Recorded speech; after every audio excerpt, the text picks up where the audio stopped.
with the Dodgers, Tony Gonsolin and Caleb Ferguson. Tony and Caleb, how are you guys? We're great. Doing good. Just, Thanks for joining us. It's good to see you guys. Now, Caleb's a 23-year-old left-hander entering his third year with the Dodgers, which I cannot believe you're already entering your third year with the team. Tony, a right-handed pitcher making his MLB debut last year. He's going to celebrate his 26th birthday next week. And guys, this is going to be an interactive chat today. So guys all the kiddos that are watching and listening right now, look down at the bottom of your screen. There's a question and answer button. You can go ahead and submit a question to be answered live by Caleb and Tony. Please include your name, your age, and the hometown that you're in right now with your question. So guys, we're going to go ahead and get started again. Thanks for being with us. I know it's a weird and crazy time right now. So Tony, we'll start with you. What have you been doing since the Dodgers broke camp in March? Well, I mean, since we broke, it's been really difficult. You know, I've had a little bit of workout equipment, so I've been trying to use that as much as possible. Going on lots of walks, you know, trying to get outside and stay healthy and all that. You know, playing catch and just trying to have fun with it during these quarantine times.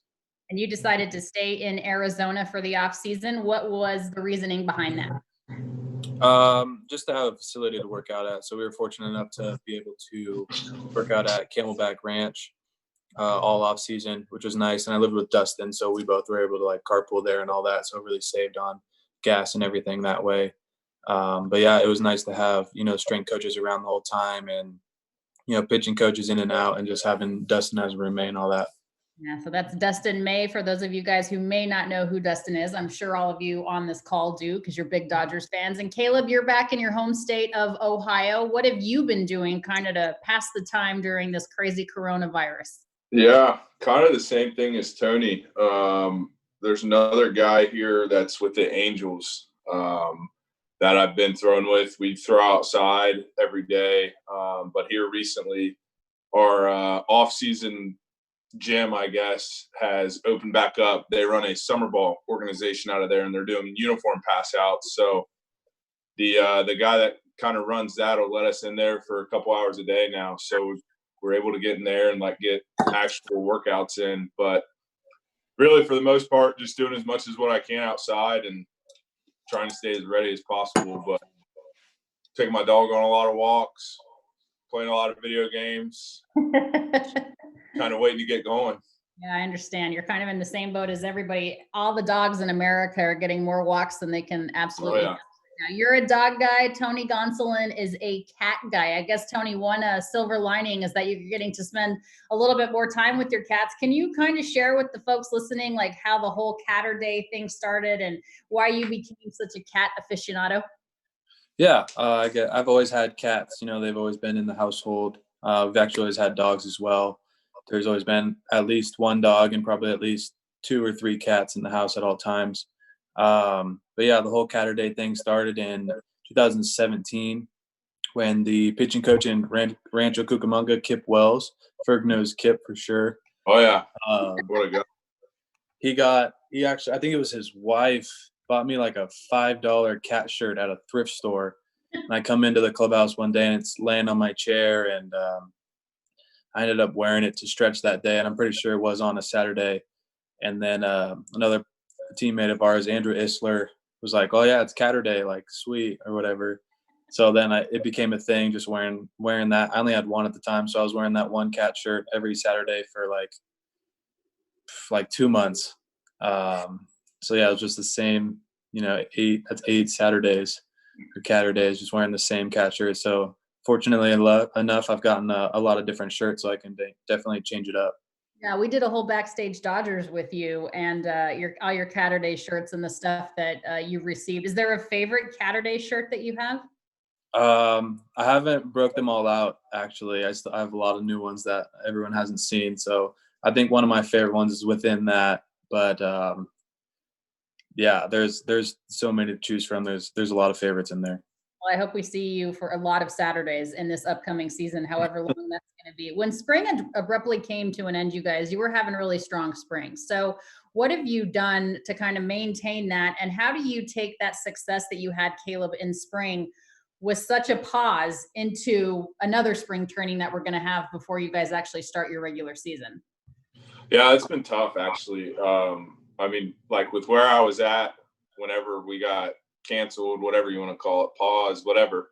Where I was at there and where I'm at now, it's honestly, it's completely different. It's been really hard to maintain that with what I'm able to do. I mean, everything's closed, like no gyms are open. It's hard to find a place to throw. Like I couldn't went out and thrown today. It's 30 degrees and raining. So there's no way for me to do that. I can't go inside and throw anywhere. But these last probably week and a half, I've been able to get in contact with the guy I work with in the off season. And we've been doing some drills. I've thrown 2 bullpens with him now. So we're slowly getting back to that. But I think at this point you kind of know what feels right and what feels wrong. So I've been kind of just going off that a lot and in catch, just working on what feels right, what feels wrong kind of thing. So that's about it. I mean, staying as ready as what I can. You had mentioned kind of what feels right, what feels wrong. And I know that you are a feel guy, especially with certain pitches in your repertoire. How excited are you to be able to have that feeling back? Like, okay, here we go again, take 2. I know I'm ready. I know I'm close. Yeah, it's funny. I had a conversation yesterday, and somebody was kind of asking me that same question, like, how do you know though? And I'm like, you get to the point where you're like, you're not far off from being exactly how you want to feel, right? And that's kind of where I'm at right now. I don't know exactly what that is, but I know it's not off by much. So Good. to know that it's kind of a good feeling, and you're going to go in to spring training part 2, I guess, with a couple weeks of throwing outside in warm weather on dirt mounds with the best coaches that are around. So having that, it's definitely gives you confidence to go in the season with it. Tony, how are you keeping your arm in shape? How close are you to throwing bullpens, or have you been doing that already? I've been doing a lot of weighted ball stuff. I think I'm lucky enough to have that accessibility to that kind of equipment. So I feel like arm is in pretty good shape. Recently I've started throwing bullpens. I've probably thrown three or 4 now. Okay. I feel like the ball's coming out good. I don't think the breaking stuff is there yet. Doing little tweaks and stuff on my changeup, that's easier to like have a lot more feel with that pitch. So that one's definitely always there. But yeah, it's been really nice with how my body's been feeling on the mound and all that, and how good my arm feels. So yeah, once we start this spring training 2.0, it's going to be interesting. Once batters start getting in there and you have a little bit more competition to see exactly where you're at and how much you've maintained from the original spring training.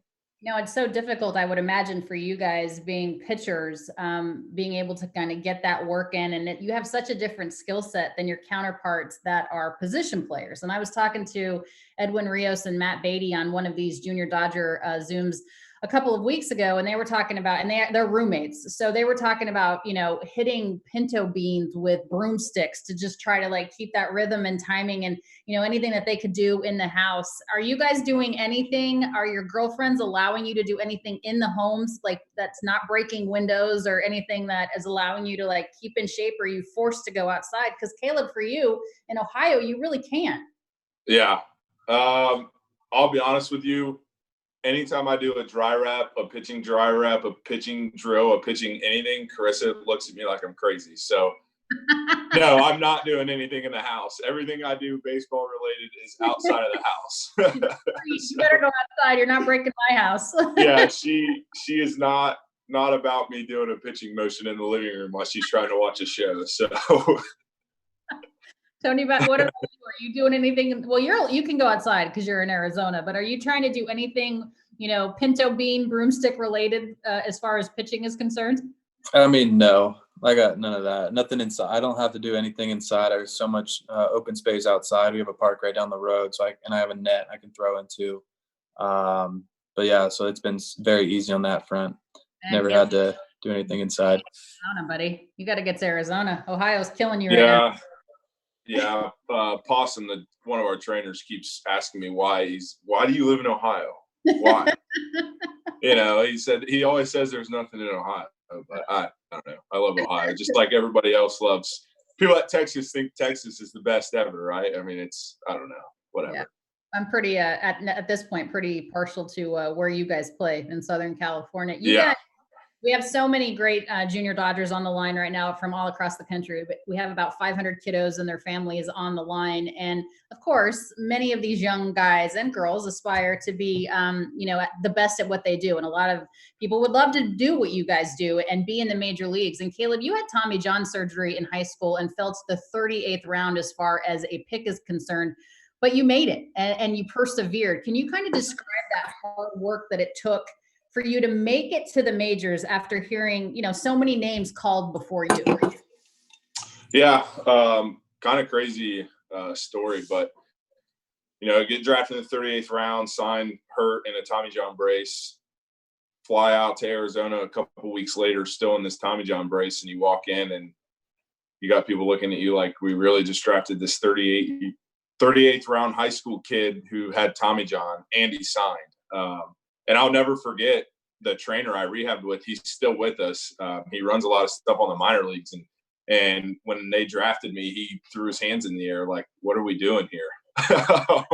I'll never forget it. I mean, he's a great guy. Yeah.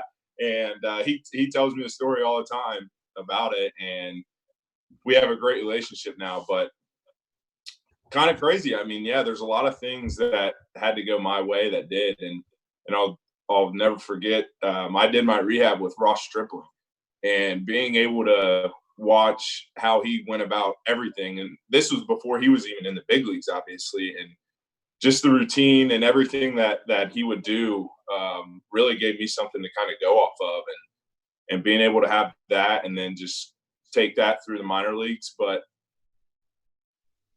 I was really fortunate with the coaches that I had, and kind of everything just went my way, I guess, if you will. So just kept working at it, and I just had to get over the fear, really was the biggest thing. So once I got over the fear, I was fine. Fear in terms of what? The way that your arm was going to feel? Yeah, just, I guess, tearing my elbow again. I mean, I've always said that if I ever did it again, I don't know that I could go through the rehab again, just because of how long and boring. And I mean, it's just so much, and you can't do anything for the longest time. And it's like, I don't know. I can't ever just sit around though. Sitting around is not for me. I got to be outside doing something. That's what. Yeah. So this time, I'm sure you're loving it then. Just sitting around. Yeah, I'm going nuts sitting in the house. I mean, it's not for me. Sorry, my friend. I think we're all kind of there. And both of you guys spent time in the minor leagues. Both Caleb and Tony spending some time in the minor leagues, and had to, really bounce back from some adversity. But then both of you guys had really good rookie years as far as the major leagues were concerned. Tony, what did you learn from kind of the rough couple of first major league outings to kind of feel your way at this level? Yeah, my very first one didn't go as I expected it to go. But, as I think I said it to you, I think when you interviewed me after the game, it was just a big learning experience, seeing like what big league hitters are actually like, what the big league defense is like, how the ball travels different, all this different stuff that I was not used to at all coming up through the minors. And just to get to experience that and, firsthand, kind of go through the ins and outs of, big league clubhouse, big league trainers, big league staff. Just, it's so different that it was just all learning experience for me. And I kind of tried to take it and take with it on like a surface level of like, okay, this is what happened. I don't want to dive too deep into, the ins and outs of everything. But, I just try to make the adjustments that I needed to make and execute a little bit better when I needed to. And yeah. Yeah, yours was in Arizona and Caleb's was in Pittsburgh. I remember, Caleb's family came from Ohio. Your family was there at Chase Field, Tony. And, it's just about as much for them, right, as it is for you guys. I mean, it's certainly a family affair. And I know we have a lot of families on this call. What would you tell these young junior Dodgers about the biggest difference, Caleb, between pitching in the majors versus pitching in the minors? Both of you on that question. Caleb, we'll start with you. The fans, I guess. I mean, in a minor league game, there's maybe 5,000, right? And then in a big league game, you have 5,000 people just watching you warm up. But I don't know. I mean, I try not to think of anything like that, because it's at the end of the day, it's a baseball game, and it's you throwing to your catcher, and that's kind of all you really got to worry about. But Yeah, I don't know. There's not really a good answer. You can't prepare yourself for a big league baseball game. There's just, you can do all you can do, but at the end of the day, there's nothing that's going to prepare you to get ready to pitch in front of 40,000 people in Dodger Stadium. There's nothing that's going to do that. So just trying to stay as calm as you can and just do your job. And Tony, you had your major league debut basically at Dodger Stadium East. So many great Dodgers fans going to Chase Field. There's always a bazillion, Dodger fans in Arizona. What was it like for you, though? That biggest difference on your major league debut and just in general of pitching, in the minor leagues versus, in the show. Yeah, I mean, I would definitely agree with Ferg 100% on that. The fans are crazy. It's so much different playing in OKC in front of, 5, maybe 8,000 people, and then going to Dodger Stadium and playing in front of 50,000 people. And just when they cheer and your whole body's rattling because of how loud they are, just gives you that extra adrenaline and the extra confidence boost that, all these people are there supporting you and they're with you in every pitch and everything that you do. But yeah, I mean, the biggest differences are definitely the hitters, just how they stick to their approach and they don't really chase as much unless you are throwing some excellent stuff. Just watching them take at bats and all that stuff, and talking with our guys, especially just learning a lot from them and how just incredible they are at what they do. It's funny, Ferg was saying, now you guys have 5,000 people watching you warm up. Wait until you guys pitch Dodger Stadium this year with the stadium renovation that they've done. They've actually have now this whole area that's glass where people can go and, eat and drink and watch stuff on television and watch you guys as you warm up. That's in the bullpen, right? I heard about that. It's in the bullpen. I really hope I can't see through that glass. I don't care if they can see me, but that would be really weird if I can. Just be focused on warming up and not worrying about what people are doing looking at you, Caleb. Yeah, it's like being in Philly again. Well, hopefully these fans are nice to you. Nicer. Yeah. It's not the opposing bullpen. It's your yeah. bullpen. All right, you guys, we're going to do a little bit of a lightning round here. So for both of you, answer these questions. We'll just start with Tony and Caleb. Tony, Caleb. Okay. Tony, who was your favorite baseball player as a kid? Derek Jeter. Why? Jeter. Both? I just loved how he carried himself. I feel like it didn't matter what the situation was. He always had the same demeanor. It didn't matter if it was Game 7 of the World Series or opening day. He was the same guy every single time. Interesting. 2 pitchers love Jeter as their. So what about if you had to pick a favorite pitcher growing up? Probably CC Sabathia. Oh, 2 Yankees. So CC Sabathia, and I also watched David Price, actually. Okay, now he's your teammate. I went to a game. I'll never forget just going to a game in Tampa when he was with the Rays. And I can't, recall everything that happened, but he pitched a really good game. And kind of from there on out, I just kind of followed it a lot.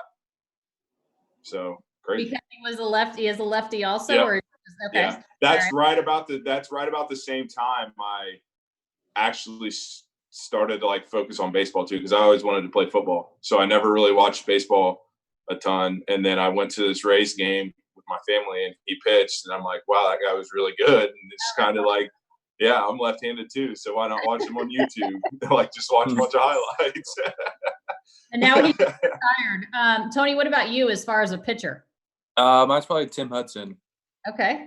Yeah, I just always tried to emulate him as a kid and just trying to throw. I thought I threw sinker balls. I thought I did, but yeah, I didn't realize that I didn't until I got into pro ball actually. But yeah, he's probably just someone that I've emulated. I just love watching him pitch. He looks so smooth and under control at all times. Okay, great. What was your favorite subject in school, Tony? Math for sure. Just love that there's always the right answer. That was a big thing for me. Are you very analytical when you pitch? To a certain extent, for sure. Okay. Caleb, what about you? Favorite subject? Why do I feel like you're going to say nothing? Oh, history. No, I mean nothing really, but history if I had to pick. All right, Tony, what's your favorite cheat meal? Cheat meal or cheap? Cheat. Like if you're on a diet, you get one day to eat whatever you want. Oh man. I'll probably go with McDonald's or something. I feel like that's so bad for you, but it's so good for you. It just tastes so good. Caleb, what about you? I think I know, but I don't know. There's so many good places if you're going to cheat. I don't know. Taco Bell, Cane's. Does pizza count? Because I can crush some pizza if I'm cheating. I don't know. There's too many options. okay, fair. That's fair. All Yeah. right. If you were stranded on a deserted island, Tony, you cannot bring your cats. You have to bring a teammate. Who is the one teammate? And you can't say Caleb because he's on this call.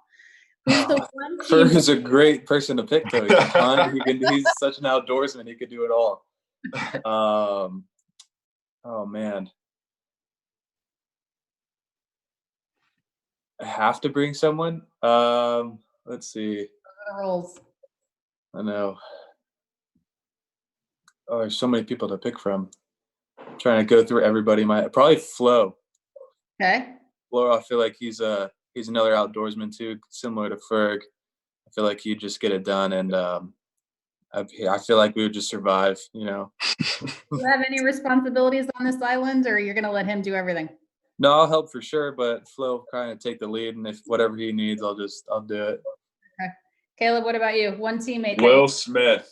Ah, really? That's a good one too. Why? Outdoorsman.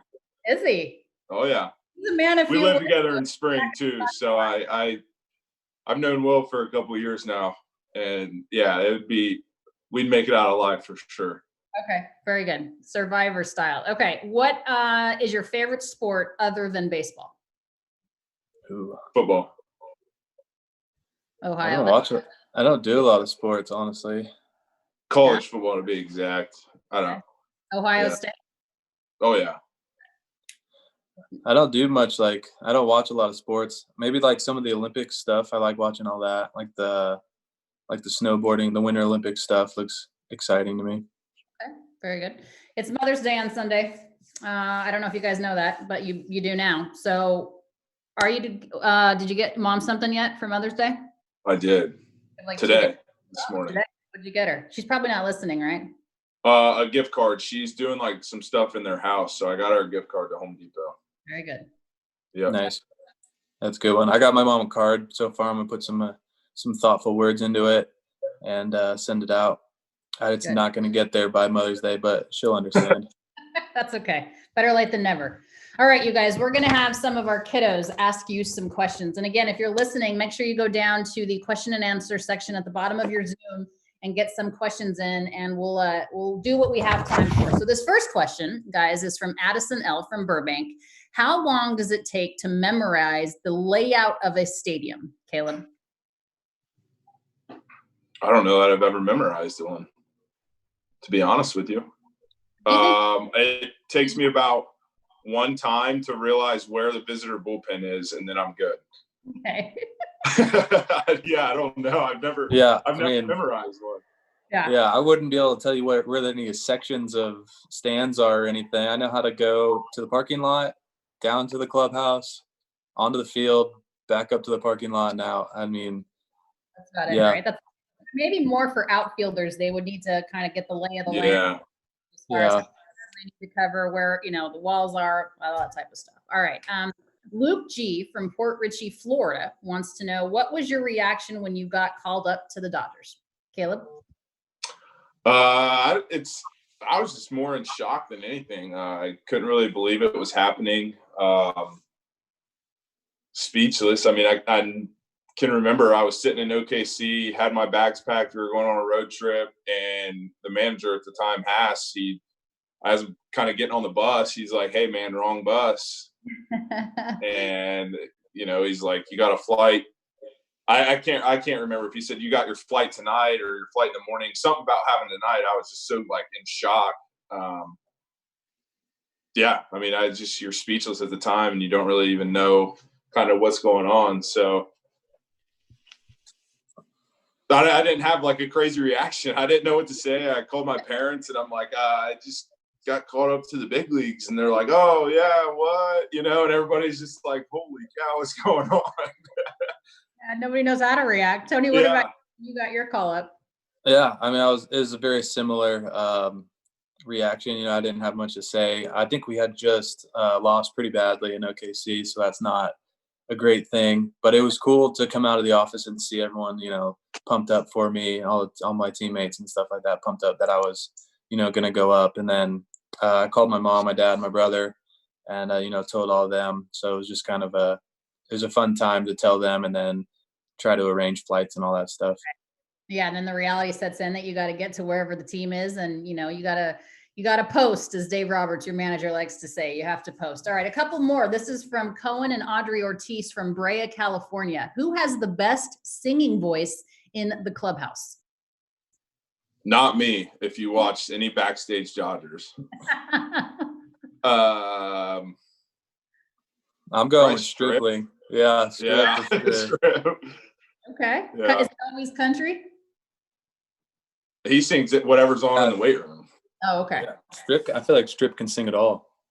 Okay, good. All right. This is from Wyatt from Santa Clarita. He's 10 years old. Wyatt wants to know, if you were not a Dodger or a Major League ball player, what occupation would you be doing? I would be a firefighter. Nice. Very noble. That's a good one. Both my dad and my brother are firefighters, so I feel like I could just easily fall into that my family dad, tree, that family line right there. Yeah, I don't know, something like that. I'd probably be some kind of like firefighter, police officer, something to help out the community. Very noble professions, you guys. All right, this one is just from an anonymous attendee, but I do like the question, so I'm going to ask it. What is it like in between innings? It says here in the dugout, but I'm going to say in between innings in the bullpen, because you guys have a lot of time out there to just kind of sit and wait until you know that phone is going to ring to get you to come into the game. So what do you guys do out there all night long? I typically like to listen to Joe. Joe's pretty interesting cat, so it's fun to just kind of sit back and listen to what Joe's going to say. Just kind of follow the game and stay ready for when they do call. There's nothing crazy that goes on, though. It's pretty boring until the bullpen starts going in. Yeah, I split time, in the dugout and in the bullpen last year. So in the dugout, I did a lot of like picking brains. I talked to Kirsch. I talked to Rich Hill a lot, just asking him questions, picking brains, and trying to prepare for my next start, or if I was starting. And then in the bullpen, kind of the same idea, trying to just like converse with people. I talked to Dustin a lot. Overheard Joe just talking. He loves to talk. Just hearing all the jokes from everybody in the bullpen is always a good time. You had mentioned picking the brains of both Clayton Kershaw and Rich Hill, and obviously Rich isn't with us anymore, but you had mentioned two left-handers in those guys, and you're a right-handed pitcher, but it doesn't mean that you guys have to be the same-handedness to learn from one another, right? I mean, is that fair to say you guys can all learn from each other? Yeah, absolutely. I usually talk to them more so about not necessarily like how I'm going to pitch someone, because they're pitching them completely different essentially. It's more of just like, if like I asked them about before my Cardinals start, I asked them if they had if the Cardinals had an overall approach coming up to the plate or something like that, and both of them gave me very similar answers, so it kind of helped me out going into the game. Okay. Same for you, Caleb. You can talk to right-handers. Yeah, I mean, I talk to Richie a lot, and I've asked Chris some questions too, but I talk to Bueller a lot. I mean, I've played with Bueller since A-ball, did a little bit of rehab with him, so I pretty comfortable asking him whatever I want to ask him. But yeah, I mean, I've asked Walker a ton of questions, even Strip. I've talked to Strip a lot too. So it's nice to be able to pick the minds of whoever you want on the team, because everybody's going to give you good feedback. Yeah, you guys are really good teammates, and everybody truly wants the other guy to perform well. Yeah. It's a good, really good quality group of guys on this roster. All right, this is from Michelle Koenig from Eastvale, California. She's 11 years old, guys. She wants to know, where is the first place you're going to go to after quarantine? When we all get out of the cage, where are you going? Oh, I'm going to this local spot called Roosters. It's kind of like Buffalo Wild Wings, but I think it's a lot better. I think it's only an Ohio thing, but I'm going there for sure.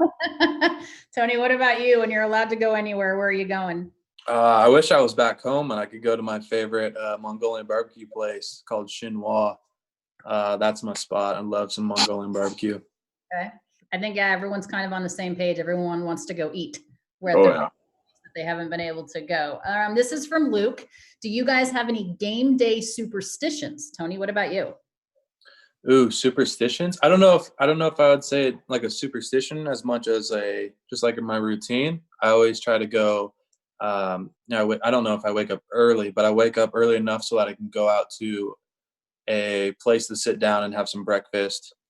Breakfast food. I guess it's probably more lunchtime, but I usually eat breakfast food like an omelet or something with some avocado and maybe like a pancake on the side or something. Just try to get some good food in me. What about you, Caleb? No, not really. Honestly, I kind of wake up whenever. I don't know if I'd call it a routine because I do it in the off season too, but I wake up every morning and the first thing I do is get a coffee from somewhere. Right now I'm making it at home, but typically I'll go through. I have a Tim Hortons across the street from me, a Starbucks. So whatever line's shorter is typically which one I go to. But I guess, yeah, I get a coffee. Normally we can get right there in the hotel lobby, but. All right, this is the last question for you guys, and then we'll let you go. This is from Isaac Torres from Palmdale. What is the favorite field you have ever played on? Is that like excluding Dodger Stadium? Because Dodger Stadium is pretty sweet. No, but that counts. That counts. What about you, Caleb?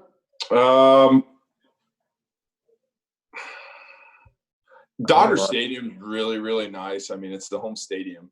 If we were talking cities, though, I'd probably say Colorado. Really? You like to pitch? Yeah, I really like Colorado for some reason. I don't know why. I hate pitching there, and I hate, like, playing there, but this city, I think the city's awesome. Yeah, that's where I'm from. I'm going to go, yeah. I did, yeah. I was honestly thinking Colorado, too. They have a great stadium. Their stadium's awesome. It's really cool, but it sucks to pitch, and then that's why I was surprised you. Yeah, city-wise, I get asked that question a lot just from a bunch of my buddies, and I always tell them, like, if you put Colorado in a different, like, area with all the same things, just not in Colorado, that would 1,000% be my favorite. Just not a mile high. Right. Just, yeah. Answer that question when a kid asks you what's your favorite stadium to play in, you should say anyone in the major leagues. Yeah, this is true. That is true. Well, I appreciate it. It's good to see you guys, even though it's through a computer screen. I miss talking to you. I miss seeing you guys pitch. Thank you for being with us, and hopefully we'll be ramping up here, and we can all get to Arizona and have spring training, and at some point get to Dodger Stadium and see you pitch. Yeah, absolutely. Appreciate it. Thank you for having us. And thank you to the Junior Dodgers for being with us. We appreciate it. Tony, Caleb, take care. We'll see you soon, guys. Thank you. See you soon. Thanks. Bye. Bye.